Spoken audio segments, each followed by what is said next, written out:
30 minutes before my surgery, I was waiting in that cold hospital hallway, my heart pounding like an uncontrolled drum. The white walls seemed to close in on me, and the smell of disinfectant turned my stomach. I was wearing that horrible hospital gown that makes you feel vulnerable, exposed, as if you no longer even own your own dignity. At 72 years old, I never thought I would be there, waiting for them to open my chest for heart surgery, praying to God that everything would go well. My name is Catherine Sterling, and my whole life I have been a strong, independent woman. After my husband died 10 years ago, I built a real estate empire worth more than $2 million, properties in the city center, luxury apartments, plots of land that increase in value every year. I did it all thinking of my only daughter, Jessica, and my grandchildren. I wanted to leave them a secure future, an inheritance that would give them peace of mind for their entire lives. That morning, Jessica had arrived early at the hospital. I saw her appear down the hall in her elegant red dress, high heels echoing against the floor, and that smile that always calmed me. My daughter, my treasure, the person I trusted most in this world. Michael, my son-in-law, arrived shortly after, dressed in his impeccable gray suit, tie perfectly knotted, with that successful man attitude I had always found so admirable. For 5 years, he had been like the son I never had. "Mom, everything's going to be just fine," Jessica had told me, stroking my hand with those soft fingers I remembered from when she was a little girl. "Dr. Evans is the best cardiologist in the city. In a few hours, you'll be good as new, running around like always." Michael nodded beside her, with that confident look that gave me so much reassurance.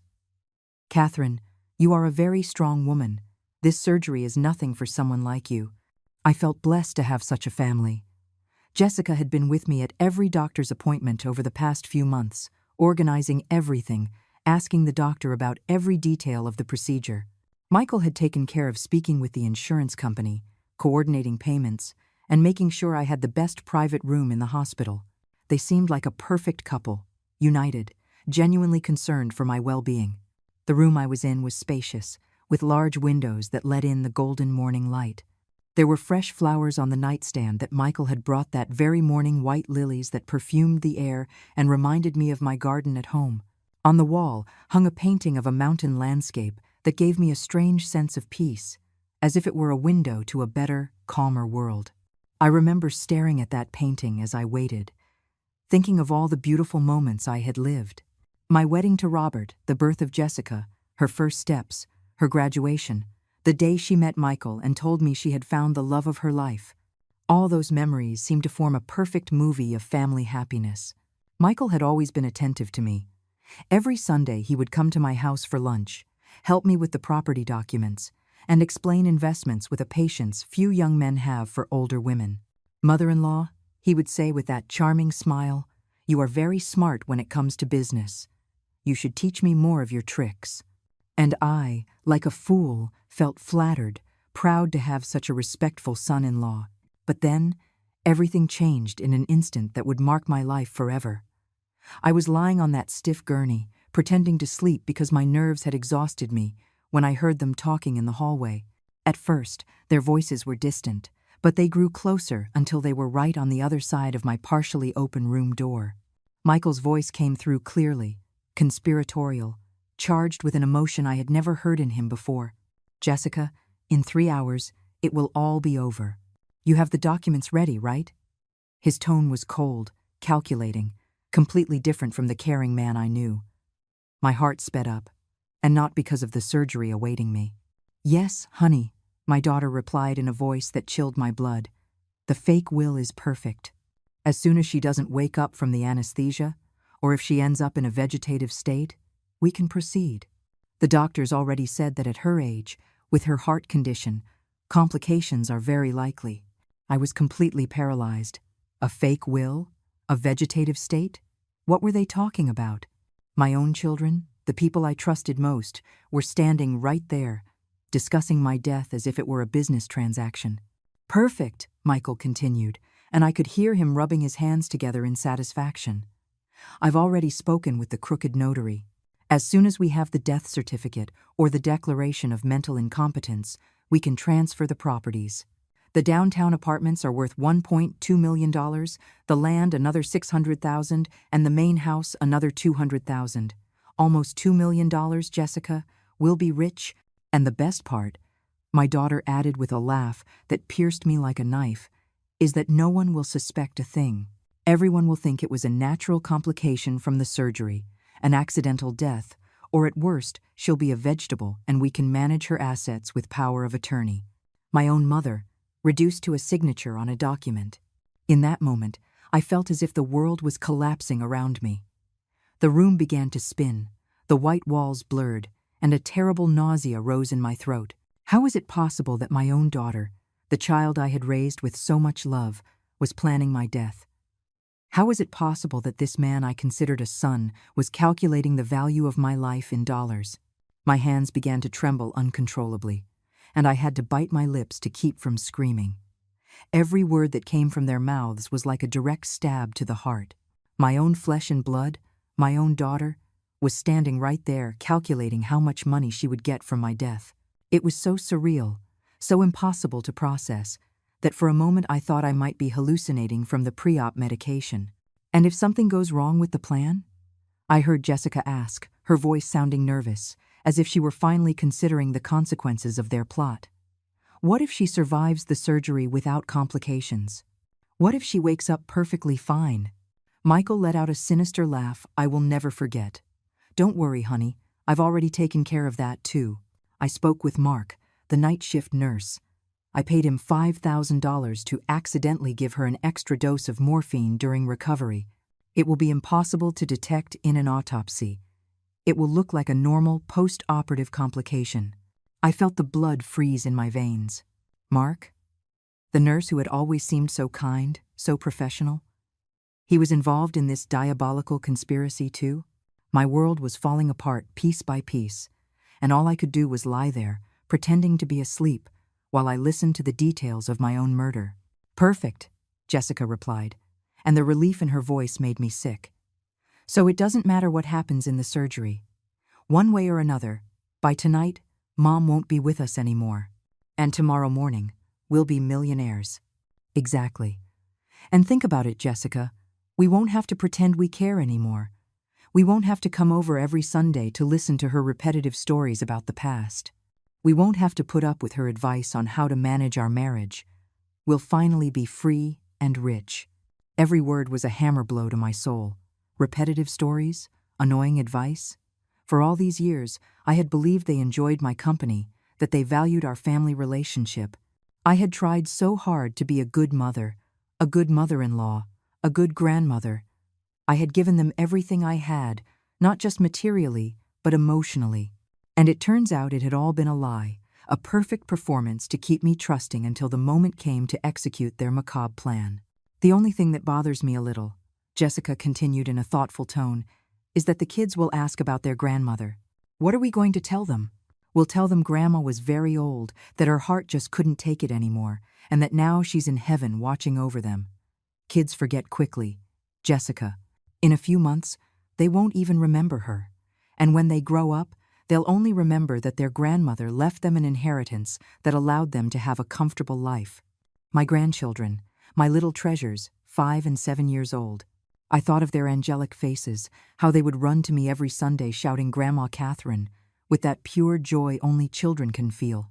I remembered the afternoons we spent playing in the garden, the stories I told them before bed, the cookies we baked together. Was all of that going to disappear? Were they going to grow up thinking their grandmother had simply passed away, without knowing that their own parents had planned her death? Besides, Michael added, with a coldness that made me shiver, with $2 million, we can move to Miami, start a new life, far from this place. The kids will adapt quickly to the change. They can go to the best private schools. We'll have a house on the beach, a completely different lifestyle. I love that idea, Jessica replied with genuine enthusiasm. I've always dreamed of living near the ocean, and with that money, we could travel through Europe, buy designer clothes, dine at the best restaurants. It would be the perfect life. The perfect life, built on my corpse. The perfect life, financed with the blood of the woman who had given them everything. It was so grotesque, so inhuman, that I couldn't believe I was hearing these words from my own daughter's mouth. The little girl I had carried in my arms, whom I had fed, whom I had comforted when she had nightmares, whom I had cheered for at every school play, whom I had supported in every important decision of her life. And the funeral? Michael asked with chilling pragmatism. Something elegant, or should we keep it simple? Something elegant, but not too expensive, Jessica replied immediately.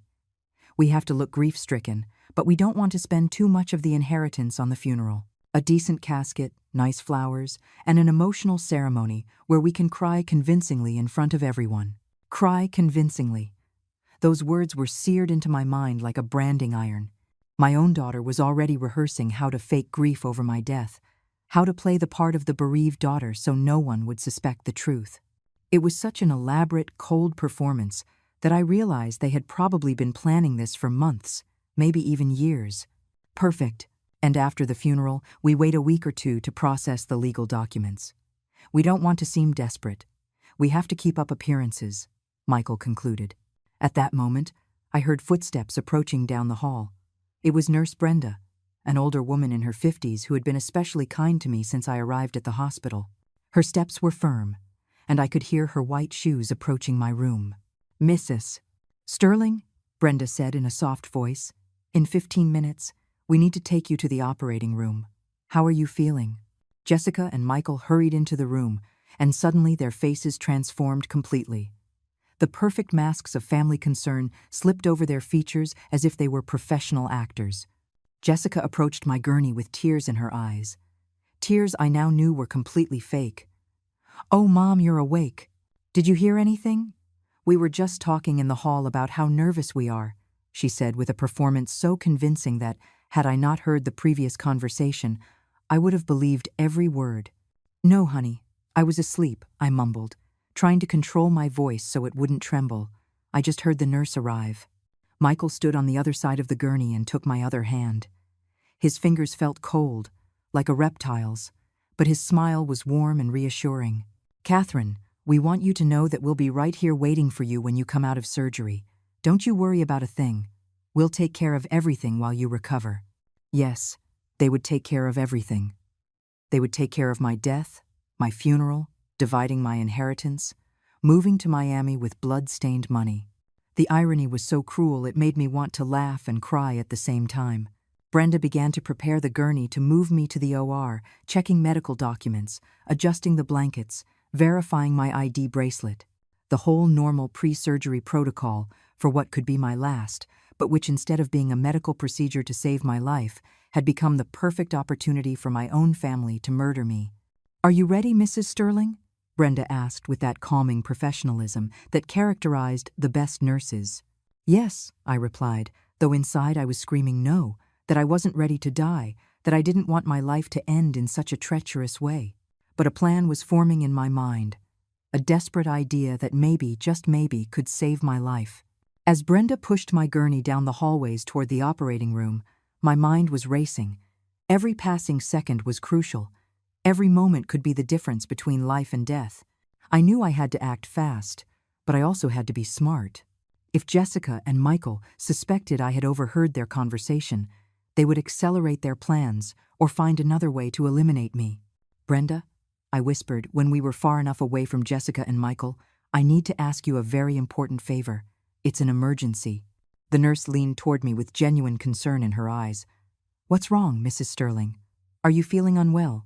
Should I call the doctor? No, it's not that. I need you to help me make a phone call before I go into the OR. It's urgent, a matter of life and death. My voice was trembling, but I tried to sound as convincing as possible. Brenda frowned, clearly confused. Ma'am, we're very close to the operating room. Dr. Evans is waiting for you. We can't delay the surgery. Please, I begged, grabbing her hand with what little strength I had. I just need 2 minutes. There's something I have to arrange urgently, something that can't wait. I promise, after that, we can proceed with the operation. Something in my tone must have convinced her, because Brenda stopped the gurney and looked me directly in the eye. Is this about your legal documents? Your will? Exactly, I replied quickly. There's a problem with my will that I just remembered.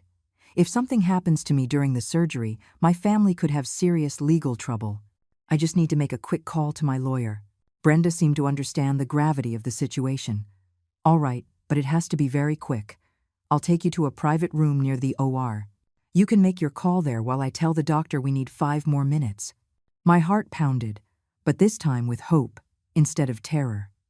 Brenda took me to a small room that looked like a doctor's office, with a desk, some chairs, and most importantly, a telephone. She helped me into a chair and handed me the receiver. "Thank you, Brenda. You don't know what this means to me," I said, real tears now streaming down my cheeks. With trembling hands, I dialed the number of Arthur, my trusted lawyer for the past 15 years. Arthur had handled all my legal affairs since my husband's death, structured my investments, drafted my real will, and most importantly, was one of the few people in the world I trusted completely. The phone rang once, twice, 3 times. "Please, Arthur, pick up," I begged mentally. On the 4th ring, I heard his familiar voice.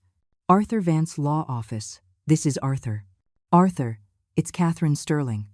I'm at St. Joseph's Hospital, about to go into surgery, and I need your help urgently. It's a life or death emergency." His tone changed immediately upon hearing the urgency in my voice. "Mrs. Sterling, what's happening? Are you all right?" "No, Arthur, I'm not all right. I've just discovered something terrible. Jessica and Michael are planning to kill me during or after the surgery to get my inheritance. They have a fake will and have bribed hospital staff." There was a tense silence on the other end of the line. "Mrs. Sterling, are you certain about what you're telling me? Those are very serious accusations." "Completely certain, Arthur. I heard them talking. They have everything planned. A nurse named Mark is going to give me extra morphine during recovery to kill me. They have a crooked notary ready to process a fake will. They're already planning to move to Miami with my money." "My God," Arthur murmured. "Where are you exactly right now?" "In a room near the operating room. I have maybe 2 minutes before the nurse comes to get me." "Arthur, I need you to get me out of here immediately. I can't go into that surgery. It's a trap." "I understand. Listen to me very carefully, Mrs. Sterling. Can you walk? Can you move on your own?"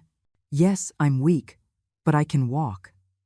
The problem is I'm in a hospital gown and I don't have my clothes or my ID. Don't worry about that.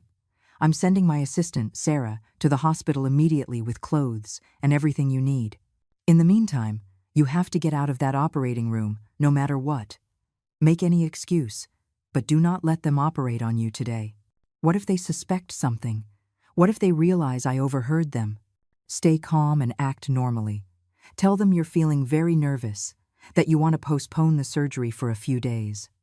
It's normal for patients to have second thoughts before a major operation. Meanwhile, I'm going to contact the authorities and we're going to expose this whole plan." I heard footsteps approaching down the hall. "Arthur, someone's coming. What do I do?" "Stay calm. I'm hanging up now, but I want you to know that in 30 minutes, Sarah will be there with an escape plan. In the meantime, buy as much time as you can. And Mrs. Sterling, if you feel you are in immediate danger, scream, make a scene, get the attention of the whole hospital. Better they think you're crazy than for them to end up killing you. Thank you, Arthur. You're my only hope." I hung up the phone just as Brenda appeared in the doorway. "Mrs. Sterling, have you finished your call? Doctor Evans is waiting for you in the operating room." "Brenda," I said, trying to sound as convincing as possible. After talking to my lawyer, I realized there are some legal issues I have to resolve before the surgery. Would it be possible to postpone it until tomorrow? The nurse looked at me with surprise. "Ma'am, that's highly unusual. The doctor is already scrubbed in, the surgical team is ready, and your family is waiting outside. Are you sure you want to cancel?" "Not cancel, just postpone for 1 day. My lawyer told me that if something happens to me during the operation, there are some documents that could cause legal problems for my family. I'd rather sort that out first to have peace of mind." Brenda seemed to understand my concern. "Well, I'll have to speak with Dr. Evans and the surgical coordinator. This will cause some inconvenience, but if it's really important to you, it's very important, Brenda. I would appreciate it so much." While Brenda went off to speak with the medical team, I sat in that chair, my heart pounding so hard it felt like it would burst from my chest. I had bought myself a few precious minutes, but I knew the hardest part was yet to come. I had to face Jessica and Michael. I had to act as if I knew nothing, and I had to find a way to get out of the hospital without arousing suspicion. A few minutes later, Brenda returned accompanied by Dr. Evans, a man in his 60s with a gray beard and a serious expression. "Mrs. Sterling," the doctor said, "Brenda tells me you want to postpone the surgery. I must tell you, this is highly unusual. We have prepared everything to operate today, and your heart condition doesn't allow for much delay. Doctor, I understand completely, and I apologize for the inconvenience. But I've just realized there are some urgent legal matters I must resolve. It would only be a day's difference. Would it be possible to schedule it for tomorrow?" The doctor studied me carefully. "Are you feeling well physically? Is there no medical issue that's worrying you?" "No, doctor. Physically, I feel the same as I did this morning. It's just that I need to have peace of mind before going into the operating room." "Very well," Dr. Evans sighed. "We will reschedule the surgery for tomorrow at the same time. But I want you to know that we cannot do this frequently. Your heart needs this intervention urgently." "I understand, doctor. I'll be ready tomorrow, I promise." But inside, I knew that tomorrow I wouldn't be there. In 24 hours, if everything went according to Arthur's plan, I would be far from that hospital, far from the death trap my own family had prepared for me. Dr. Evans left the room to inform the surgical team about the change of plans, and Brenda helped me back to my original room. With every step we took down that white hallway, I felt like I was walking a tightrope over a chasm. Any false move, any suspicious gesture, could alert Jessica and Michael that something had changed. When we arrived at my room, I found my daughter and son-in-law exactly where I had left them. Jessica was sitting in the chair by the window, scrolling on her cell phone, while Michael paced back and forth with that nervous impatience I now understood perfectly. It wasn't concern for my well-being. It was anxiety to execute their macabre plan. "What happened, Mom?" Jessica asked immediately upon seeing me return on the gurney. "Why didn't they take you to the OR?" "I decided to postpone the surgery until tomorrow," I replied, trying to keep my voice as normal as possible. I got nervous and felt I needed one more day to prepare myself mentally. Michael approached the gurney with an expression that tried to be understanding, but I could see the frustration shining in his eyes. "Catherine, are you sure about that decision? The doctors said it was important to do the surgery as soon as possible." "Yes, I'm sure. It's just one day's difference. I'll feel calmer tomorrow." Every word I uttered was a superhuman effort to maintain my composure. Jessica exchanged a quick look with Michael, a look laden with meaning that I would have missed before, but which I could now interpret perfectly.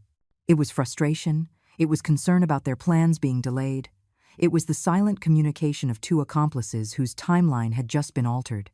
"Well, Mom, if that's your decision, we respect it," Jessica said, getting up to approach me.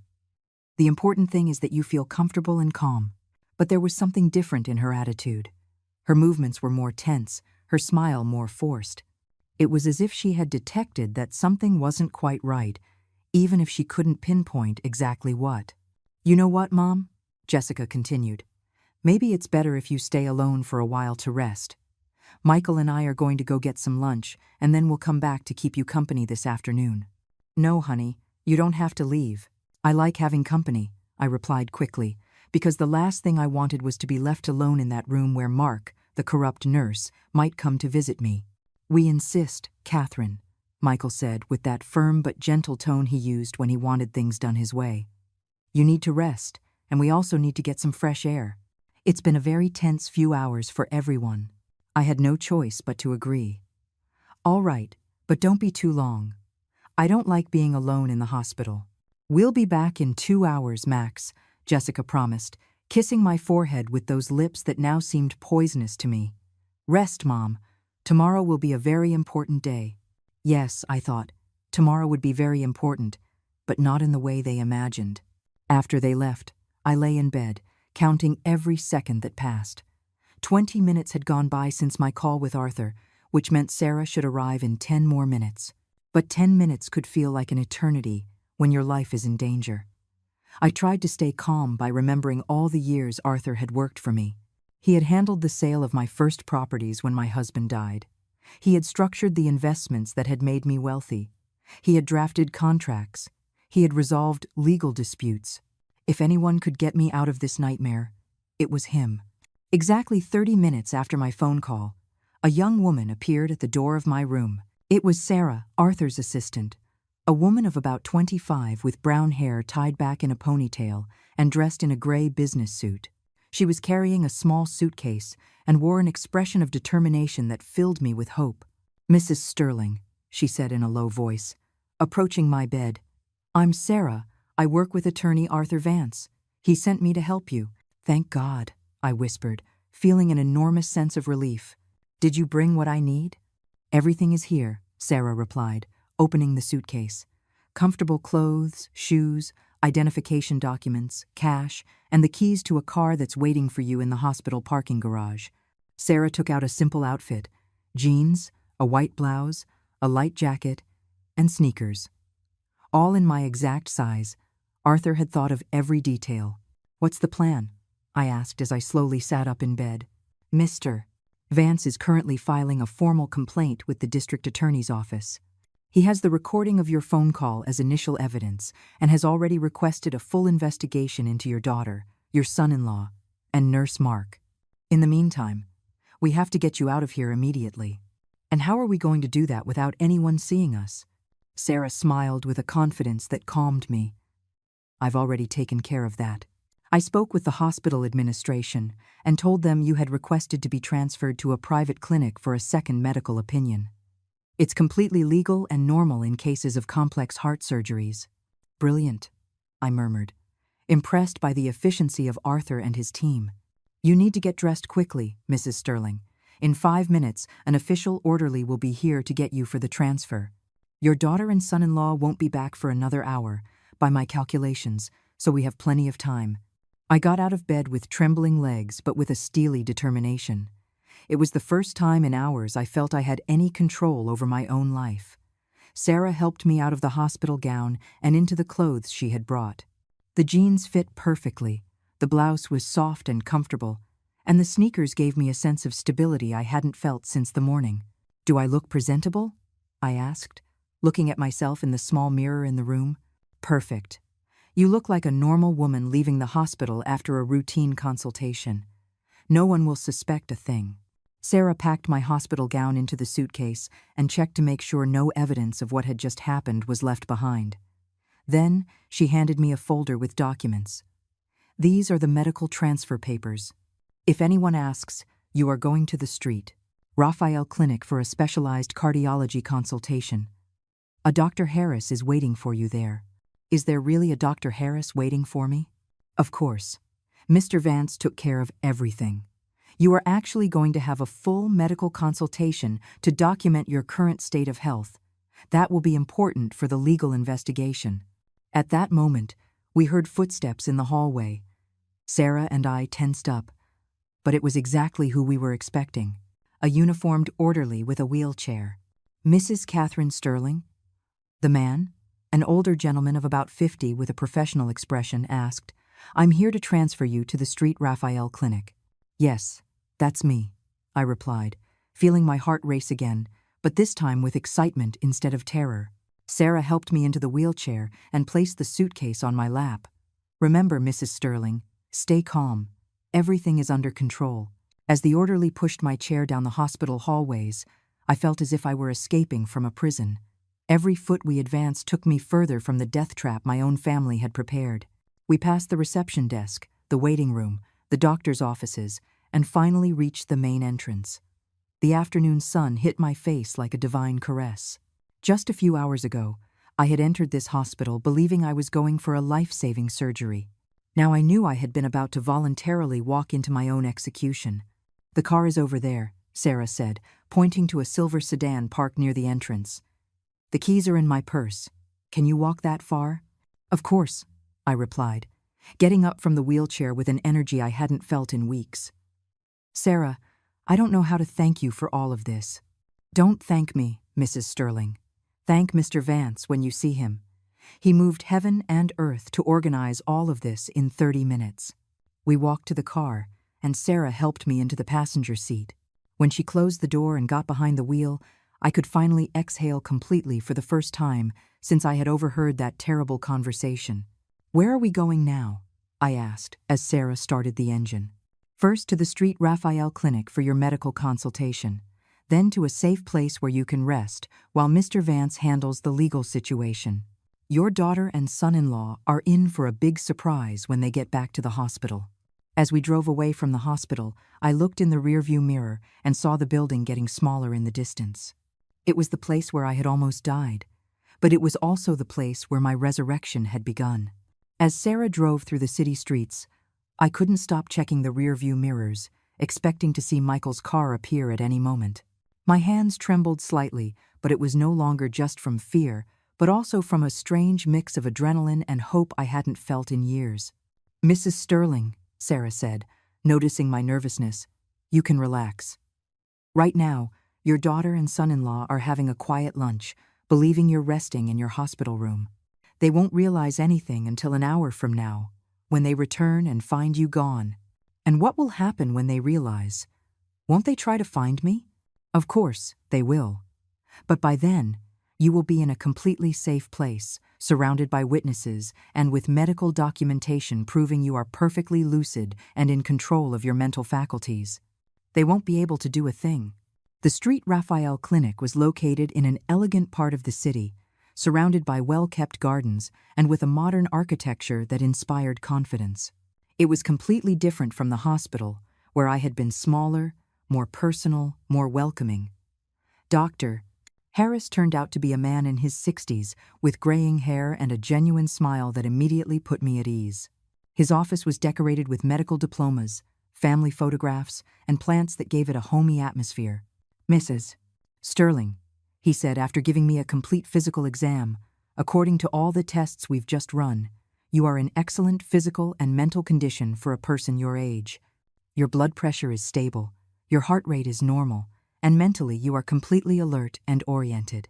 "Does that mean I don't need the surgery urgently?" I asked, hopeful. "Well, you do have a heart condition that will eventually require surgical intervention, but it is not an immediate emergency. We could wait a few weeks, even months, to schedule it properly. It was definitely not necessary to operate on you today." Those words were like music to my ears. Jessica and Michael had chosen that specific day not because it was medically urgent, but because it was convenient for their criminal plans. "Doctor," I continued, "I need to ask you something very important. If I had been operated on today, and during recovery, I had been given an extra dose of morphine, what would have happened?" Dr. Harris frowned gravely. "A morphine overdose in a post-operative patient could cause severe respiratory depression, a coma, and even death." "Why do you ask, Mrs. Sterling?" "Because I believe someone was planning to do exactly that." The doctor became visibly serious.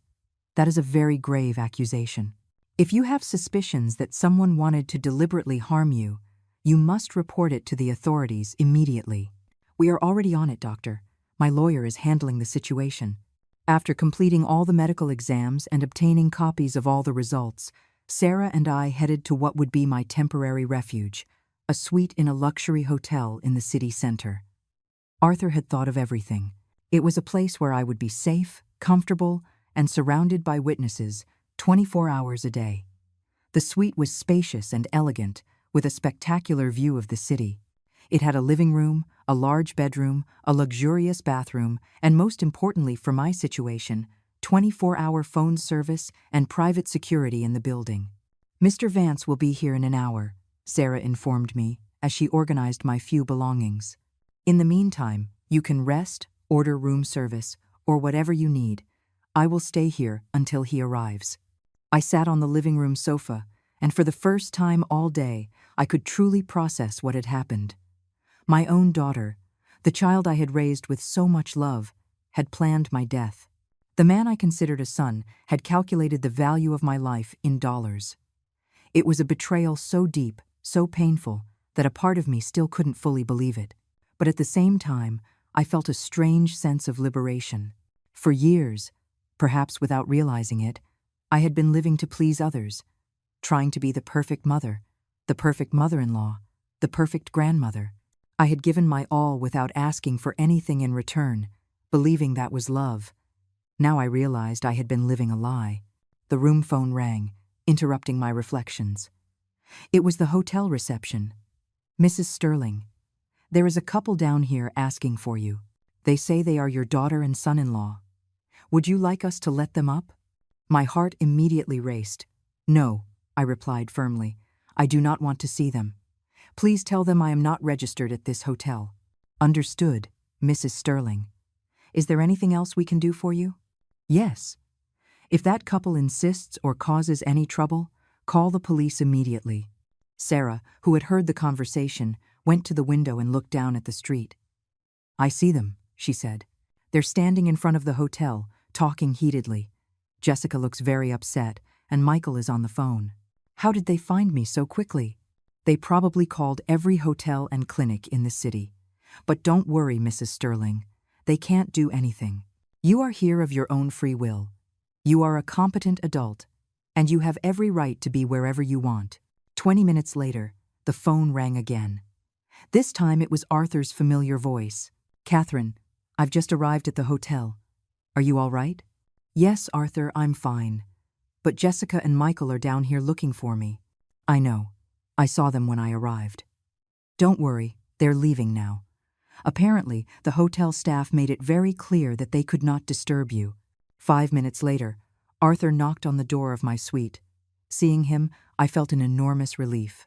Arthur was a man in his 50s, tall, with perfectly coiffed gray hair, always dressed in impeccable suits, and with that calm but authoritative presence that characterizes the best lawyers. "Catherine," he said, hugging me with the warmth of a long-standing friendship, "I am so glad to see you safe. When I got your call this morning, I couldn't believe what you were telling me. Arthur, thank you for everything you've done today. You literally saved my life." "Don't thank me yet, Catherine. The day is just beginning. Now we have to make sure Jessica and Michael pay for what they were about to do." Arthur sat across from me and pulled a folder full of documents from his briefcase. "I want you to know exactly what's happening and what our next steps are." "I'm listening." "First, this morning I filed a formal complaint with the district attorney's office for conspiracy to commit murder. I have the recording of our phone conversation as initial evidence.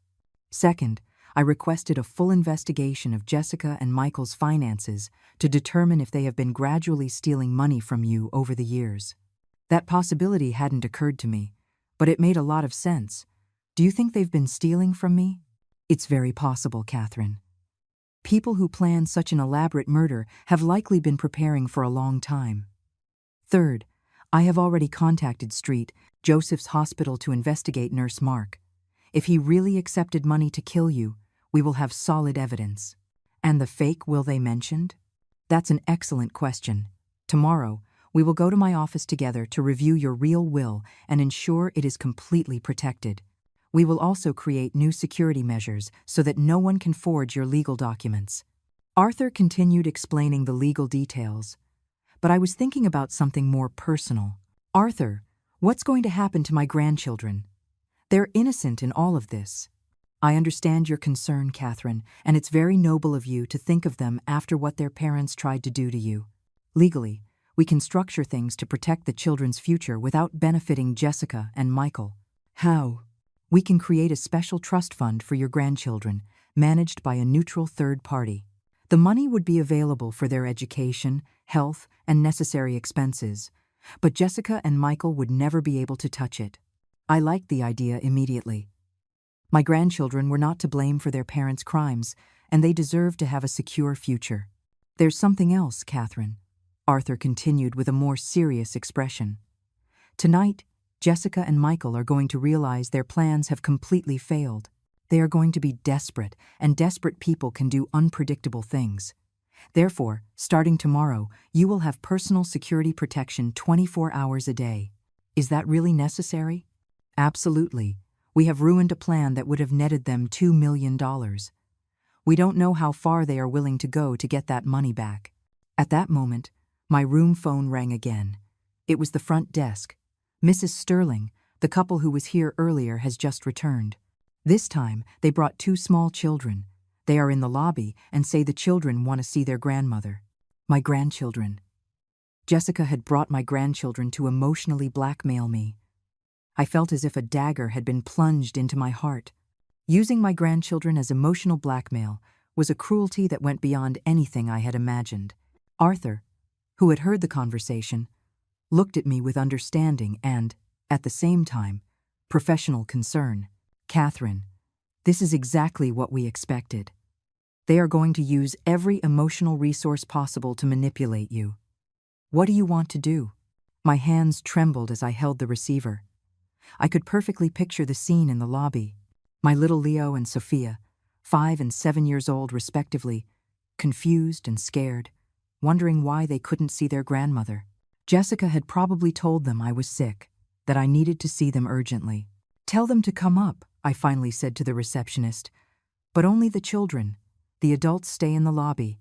"Catherine," Arthur immediately intervened. "I don't think that's a good idea. They could be using the children to get to you." "Arthur, those children are innocent. I can't refuse to see my grandchildren without an explanation, but you're right about the adults. They are not coming up." I called reception again. "Please, tell them the children can come up alone, but the adults must stay downstairs. If they do not agree to that condition, they should leave." 5 minutes later, I heard soft knocking at the door. When I opened it, I found my 2 grandchildren standing in the hallway, holding hands, with those angelic faces that always melted my heart. Leo was wearing his favorite superhero t-shirt, and Sophia was wearing a pink dress I had given her for her last birthday. "Grandma Catherine," Sophia shouted, running to hug me. "Mommy said you were sick in the hospital, but then they said you were gone. We were worried." Leo approached more shyly. "Grandma, why didn't you come home today?" Mommy and Daddy were very angry. They said bad words in the car. I hugged them both, feeling tears begin to stream down my cheeks. These were my treasures, the only innocent ones in this whole nightmare. They had no idea that their parents had planned to murder their grandmother to steal her money. "My loves," I said, leading them to the suite sofa. "Grandma is fine. I just had to change some plans at the hospital, and now I'm staying in this hotel for a few days." "Why in a hotel?" Sophia asked with that typical childhood curiosity. "Why not at your house?" Arthur, who had been watching silently from a corner of the room, approached with a kind smile. "Hello, kids. I'm Arthur, your grandmother's lawyer. She's staying here because she has some important work matters to resolve." Leo looked at him suspiciously. "Are you a good guy? Mommy says some lawyers are bad." "I'm one of the good guys," Arthur replied with a genuine smile. "My job is to protect your grandmother and make sure she is safe." For the next 20 minutes, I tried to act normally, playing with my grandchildren, listening to their stories about school, asking about their friends. But the whole time, my mind was working furiously, trying to figure out how I was going to handle this situation long term. "Grandma," Sophia said suddenly, "why can't Mommy and Daddy come up? They're sad downstairs." Mommy was crying. That question broke my heart. How could I explain to a 7-year-old girl that her mother had planned to kill her grandmother? How could I protect her innocence while protecting myself? "Sometimes adults have difficult conversations that children don't need to hear," I answered carefully. "Mommy and Daddy will understand. The important thing is that you know that Grandma loves you so, so much, more than anything in the world." "Are you going to come to our house on Sunday like always?" Leo asked. My heart shattered completely. Sundays at my house with my grandchildren had been the best part of my life for the past few years. But now I knew it had all been a lie, a theatrical performance to keep me trusting until the time came to execute their plans. "I don't know, my love. Things are going to be a little different for a while. But you will always be able to see your grandmother. I promise you that." Arthur gave me a discreet signal, pointing to his watch. The children had been with me for half an hour, and Jessica and Michael were likely growing more impatient in the lobby. "My treasures," I told them. "You have to go back to Mommy and Daddy now. But I want you to remember something very important. No matter what happens, your grandmother loves you more than life itself." I hugged them tightly, inhaling that sweet scent of little children, memorizing the feeling of their small arms around my neck. I didn't know when I would see them again, or under what circumstances. "I love you, Grandma," Sophia whispered in my ear. "And I love you, my princess." And you too, Leo. After the children left, I stood by the window, watching as Jessica, Michael, and my grandchildren exited the hotel and got into their car. From my 10th floor perspective, they looked like tiny figures, but I could see the tension in their movements, the aggressive way Michael slammed the car door. "That was very brave of you," Arthur said, approaching the window. "I know how difficult that must have been." "Arthur, I need to know something. Is it possible for me to maintain a relationship with my grandchildren without having contact with Jessica and Michael?" "Legally, it's complicated, but not impossible. As a grandmother, you have certain visitation rights, especially if you can prove that it's important for the children's emotional well-being. But it's going to be a long and difficult legal battle. I don't care how long or difficult it is. Those children are the only pure thing I have left in this life. I will not let their parents take them from me too." The room phone rang again. This time it was a different voice at the reception, more formal, more official.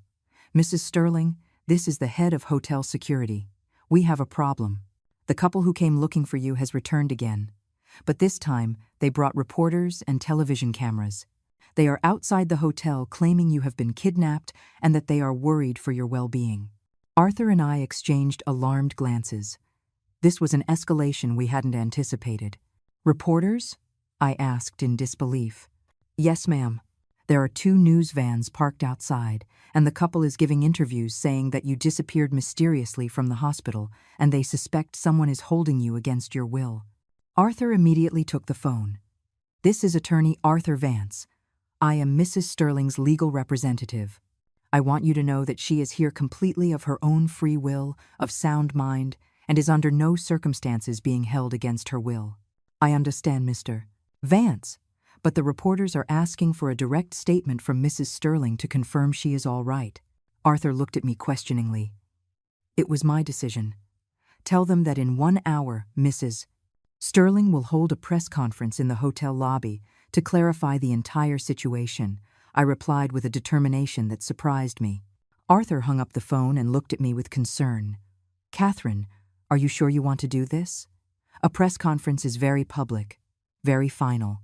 Once you publicly accuse your daughter and son-in-law, there will be no turning back." "Arthur, they were the ones who decided to make this public. They were the ones who brought reporters and cameras. If they want to play dirty, we can play dirty. But this time, I am going to win." For the first time all day, I felt an inner strength I didn't know I had. I was no longer the scared victim who had escaped the hospital that morning. I was no longer the naive old woman who had blindly trusted her family. I was Catherine Sterling, a woman who had built a $2 million empire from scratch and was ready to fight. "All right," Arthur said, opening his briefcase again. "Then we are going to prepare a press conference they will never forget. But first, I need you to tell me every detail of the conversation you heard this morning. Every word, every name, every figure. If we're going to do this, we're going to do it completely." For the next 40 minutes, Arthur and I carefully prepared my statement. We went over every detail of the day's events, organized the evidence we had, and planned exactly what I was going to say and how I was going to say it. "Remember, Catherine," Arthur told me as we went down in the elevator to the lobby, "stay calm, speak clearly, and tell only the truth. The truth is always your best defense." When the elevator doors opened, I could see the lobby filled with reporters, cameras, and flashing lights. In the front row were Jessica and Michael, with expressions of absolute shock and terror. They had finally realized that their perfect victim was not so perfect after all. It was time to begin my revenge. The hotel lobby had transformed into a media circus. There were at least a dozen reporters with microphones, 3 television cameras, and photographers constantly firing flashes. The hotel manager had improvised a small podium near the reception desk, and chairs were arranged in rows as if for a presidential press conference. When the elevator appeared and they saw me step out, the murmur of conversation stopped abruptly. All eyes turned to me, a 72-year-old woman, dressed simply in jeans and a white blouse, walking with a steady pace toward the podium. Arthur was by my right side, exuding that professional confidence that only the best lawyers possess. But the gazes that struck me the most were those of Jessica and Michael. My daughter was as pale as a sheet, her eyes wide, her hands visibly trembling. Michael had a clenched jaw and an expression of barely controlled panic. It was in that moment that I realized the power I held in my hands. They had come here expecting to control the narrative, expecting to present themselves as the worried family looking for their missing mother. They never imagined that I would take control of the situation. I stood behind the podium and adjusted the microphone. The sound echoed through the lobby, and the silence became absolute. For a few seconds, I simply observed the audience, letting the tension build. "Good afternoon," I began, my voice clear and firm. "My name is Catherine Sterling. I am 72 years old. I am of sound mind, and I am here of my own free will to clarify a very serious situation that has affected my life and my family." The cameras moved in closer, reporters readied their recorders, and I could see Jessica and Michael exchange desperate glances. "This morning," I continued, "I was at St. Joseph's Hospital awaiting a scheduled heart surgery. 30 minutes before entering the operating room, I happened to overhear a conversation between my daughter Jessica and my son-in-law, Michael, that changed my life forever." A murmur of anticipation rippled through the audience. The reporters leaned forward, knowing they were about to hear something extraordinary. I heard them discussing in detail how they were going to benefit from my death during the surgery. They spoke of a forged will, of a corrupt nurse who would receive $5,000 to administer a lethal dose of morphine to me during recovery, and of how they would divide my $2 million inheritance. The lobby erupted in exclamations of shock. The camera flashes intensified, and I could see several reporters speaking urgently into their phones, probably to their newsrooms. "That's a lie!" Michael shouted from his seat, jumping up abruptly. "This woman is senile. She's making up crazy stories." "Sir," Arthur intervened immediately, stepping to the microphone, "I suggest you remain silent. Anything you say can and will be used against you in the legal proceedings that are already underway." Jessica also stood up, tears streaming down her face. "Mom, how can you say such horrible things about us? We love you. We were desperately looking for you, because we thought something terrible had happened to you." My daughter's performance was so convincing that, for a moment, even I doubted what I had heard. But then I remembered every poisonous word that had come from her mouth that morning, every macabre detail of their plan. "Jessica," I said, looking her directly in the eye, "name the nurse that Michael bribed with $5,000. She was completely speechless. Her face turned even paler, and her mouth opened and closed like a fish out of water. "Name the crooked notary who was going to process the fake will." Absolute silence. "Tell me how much you calculated my downtown properties were worth." Michael grabbed Jessica's arm, trying to pull her out of the lobby. "We don't have to listen to these ridiculous accusations." "Let's go, Jessica." But the reporters immediately surrounded them, blocking their exit with microphones and cameras. "Is it true you plan to kill your mother-in-law?" a reporter shouted. "Can you confirm or deny the specific accusations she has made?" another asked. "Where are Mrs. Sterling's grandchildren? Are you using them for emotional blackmail?" The questions rained down from all directions, and I could see Michael and Jessica crumbling under the pressure.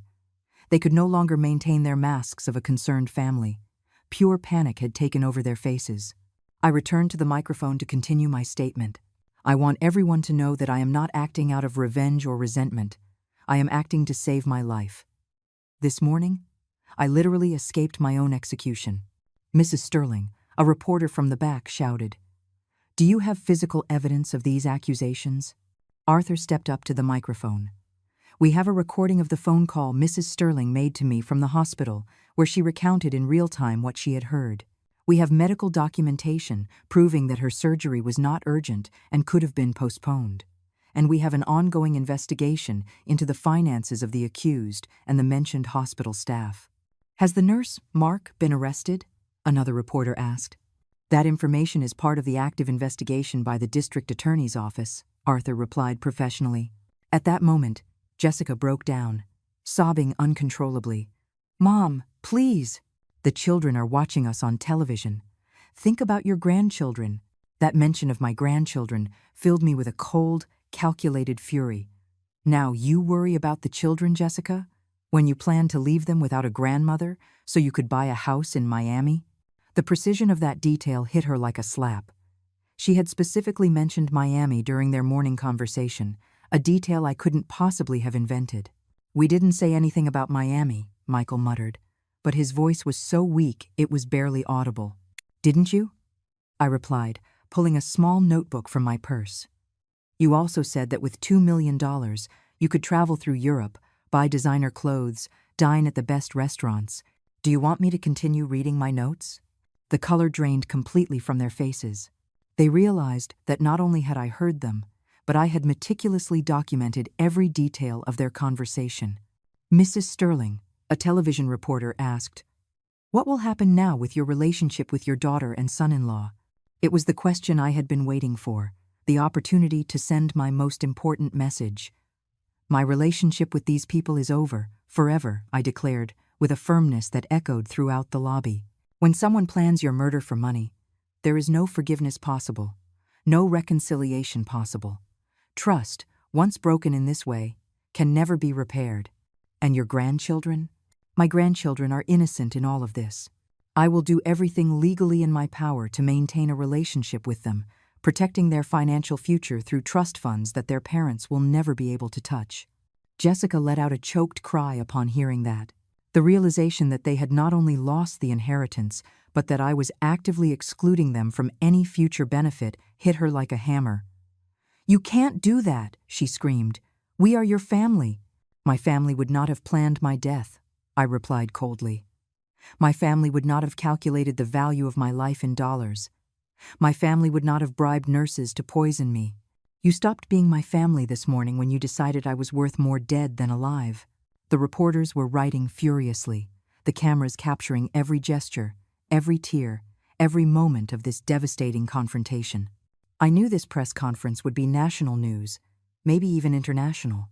The story of an elderly woman who discovered her own family's murder plot and managed to escape was the kind of drama that captivated audiences. "One last thing," I added, moving closer to the microphone. "I want to send a message to all the seniors who are listening to me. Do not trust blindly, not even in your own family. Protect your legal documents, maintain control over your finances, and always have an independent lawyer who looks out for your interests." Arthur nodded in approval. "My message of empowerment for other older adults would be perfect." "Will you be taking legal action?" a reporter shouted. "We are already taking it," Arthur replied. "We have filed criminal charges for conspiracy to commit murder, and we are investigating possible financial fraud that may have been occurring for years." It was the final blow. Not only were we accusing them of the murder plot, but we had planted the seed that there could be more financial crimes in the past. Michael finally managed to push his way through the reporters, dragging Jessica toward the exit. But before he left, he turned and shouted at me with a voice full of venom. "This isn't over, you crazy old woman. We are going to take everything you have." Those words were captured by every camera and microphone present. It was the public confirmation that his intentions toward me were anything but loving. He had sealed his own fate with that public threat. As they left the hotel, pursued by reporters and cameras, I stood behind the podium, feeling a strange mixture of triumph and deep sadness. I had won this battle, but I had lost my family forever. But at least I was still alive to fight another day. The next 48 hours were a media whirlwind unlike anything I had ever experienced in my life. The press conference had gone viral on all social media platforms, national news channels had made my story their top headline, and my phone wouldn't stop ringing with calls from journalists, television producers, and even offers to write a book about my experience.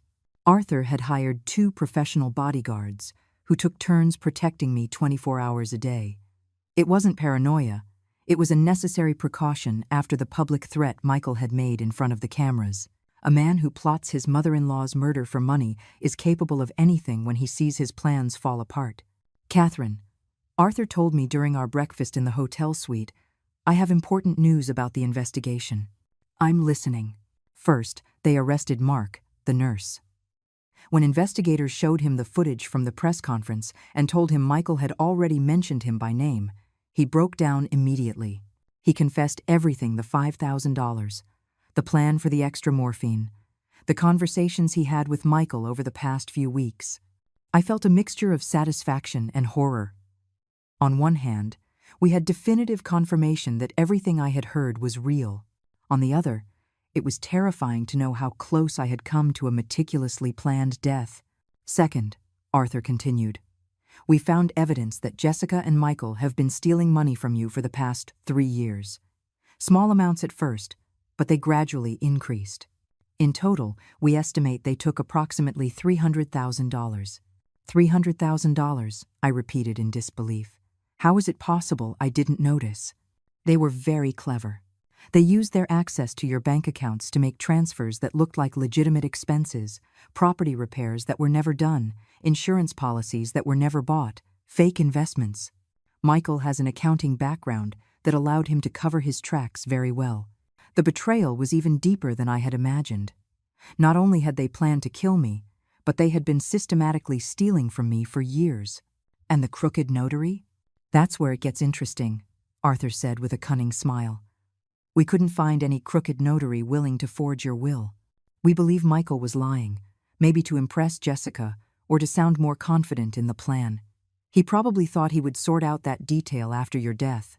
So the plan wasn't as well organized as I thought. Exactly.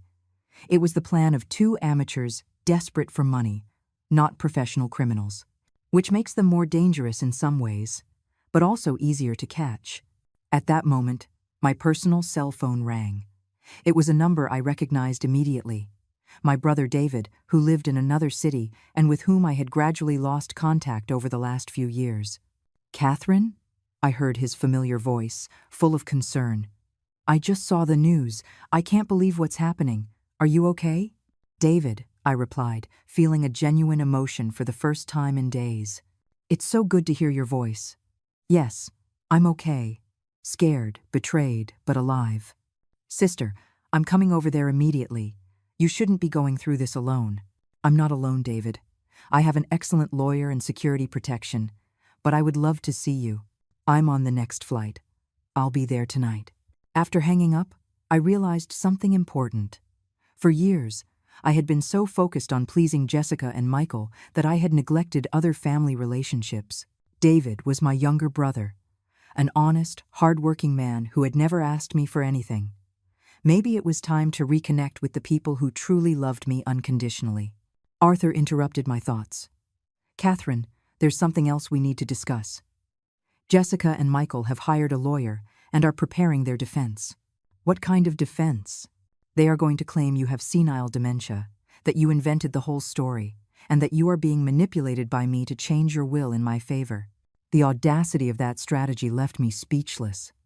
How can they claim dementia when I have medical exams proving I'm perfectly lucid?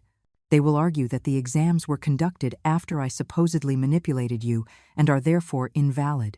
They will also bring witnesses to say that you have been confused lately. What witnesses? Probably neighbors, domestic employees, anyone they can convince or pay to say what they need.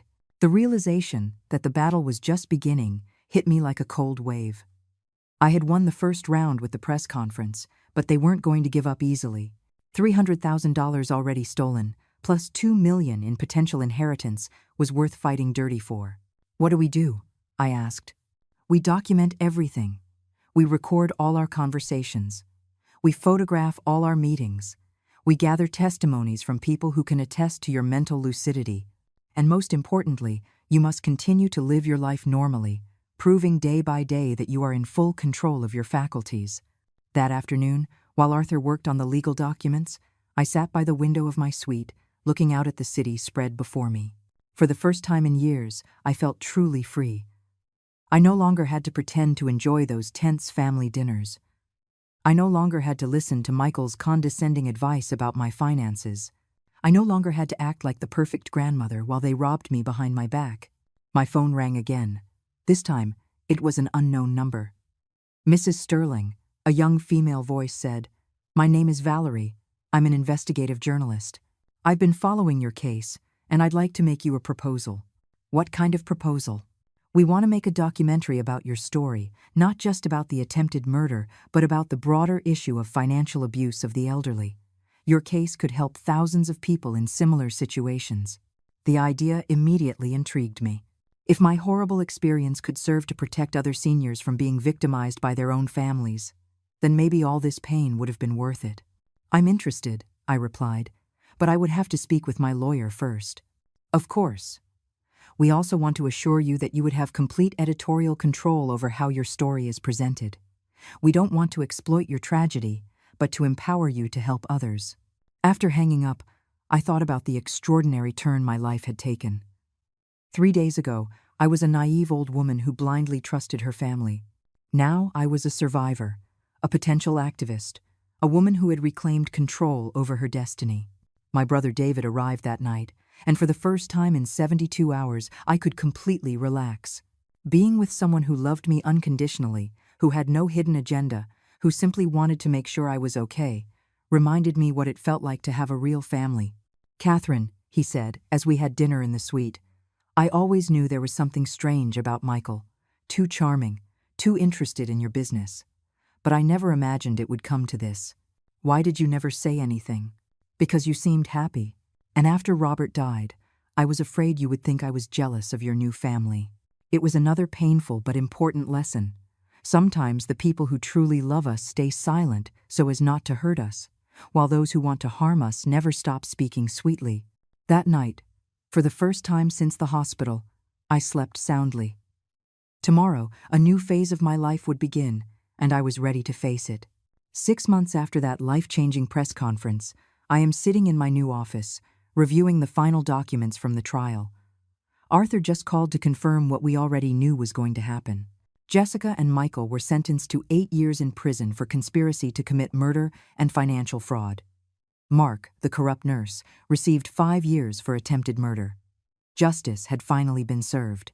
The documentary Valerie produced about my story became a national phenomenon.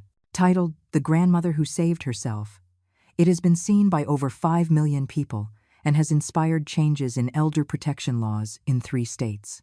I have received over 10,000 letters from people sharing their own stories of family abuse, and many have managed to protect themselves thanks to my example.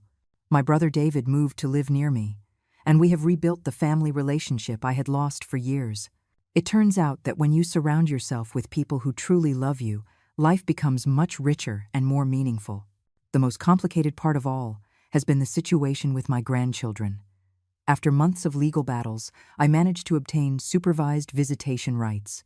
I see them every other Saturday at a family center, under the supervision of a social worker. At first, it was painful and artificial, but gradually we have begun to rebuild our relationship. Leo, now 6, asked me last week why his parents were in the place where people who do bad things go. I explained, in words he could understand, that sometimes people make wrong choices that hurt others, and they have to learn to be better. "But you're still our grandma, right?" Sophia asked with those little eyes that still melt my heart. "Forever and always," I replied. "No matter what happens, I will always be your grandma who loves you more than anything in the world." I have established educational trust funds for both children that will guarantee them the best possible education without their parents being able to touch a cent. When they turn 18, they will have access to enough funds for college and to start their adult lives independently. My health, ironically, has improved considerably since I escaped that death trap.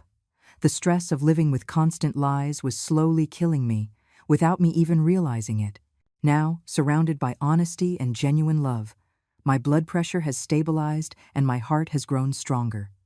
I still need the surgery eventually, but it's no longer urgent.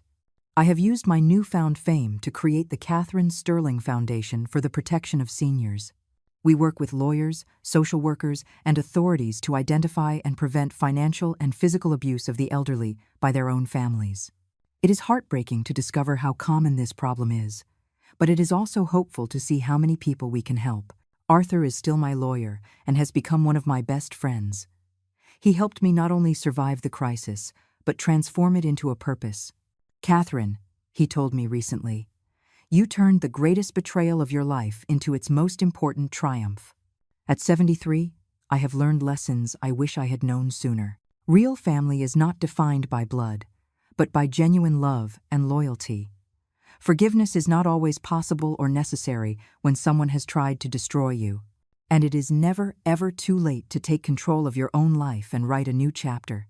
Jessica has sent me several letters from prison, begging me to forgive her, claiming it was all Michael's idea, that she was a victim of manipulation. but I know the truth. I heard her voice that morning in the hospital. I heard the coldness with which she calculated my death. I heard the genuine excitement when she talked about spending my money in Miami. There is no forgiveness for that. There is no second chance for someone who plans your murder. Michael, for his part, still maintains that I am a crazy old woman who made everything up. Even from prison, he continues with his narrative of victimization. But the evidence was overwhelming.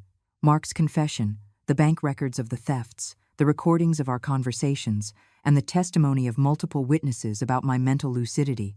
This morning, while reviewing the requests for help that arrive at my foundation, I found a letter that particularly caught my attention.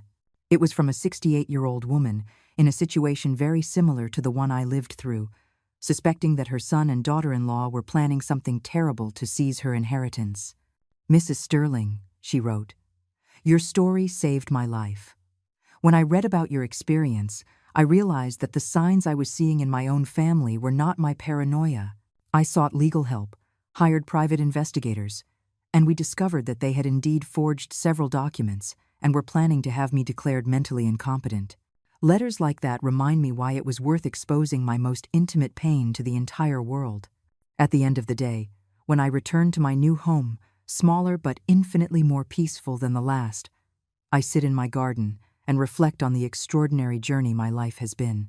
I lost a daughter and a son-in-law, but I gained a chosen family of people who truly value me. I lost my innocence about the unconditional goodness of family, but I gained wisdom and strength I never knew I had. And most importantly, I am alive. Not just physically, but spiritually more alive than I have been in years. 30 minutes before my surgery, I heard the plan that was meant to end my life. But those 30 minutes were not the end of my story. They were the beginning of my rebirth. To everyone who may be listening to this story, trust your instincts, protect your legal documents, maintain control over your finances, and remember that it is never too late to defend your right to live with dignity and respect. The truth always finds its way, and justice, though sometimes delayed, always arrives. My name is Catherine Sterling. I am 73 years old, and this is my story of survival.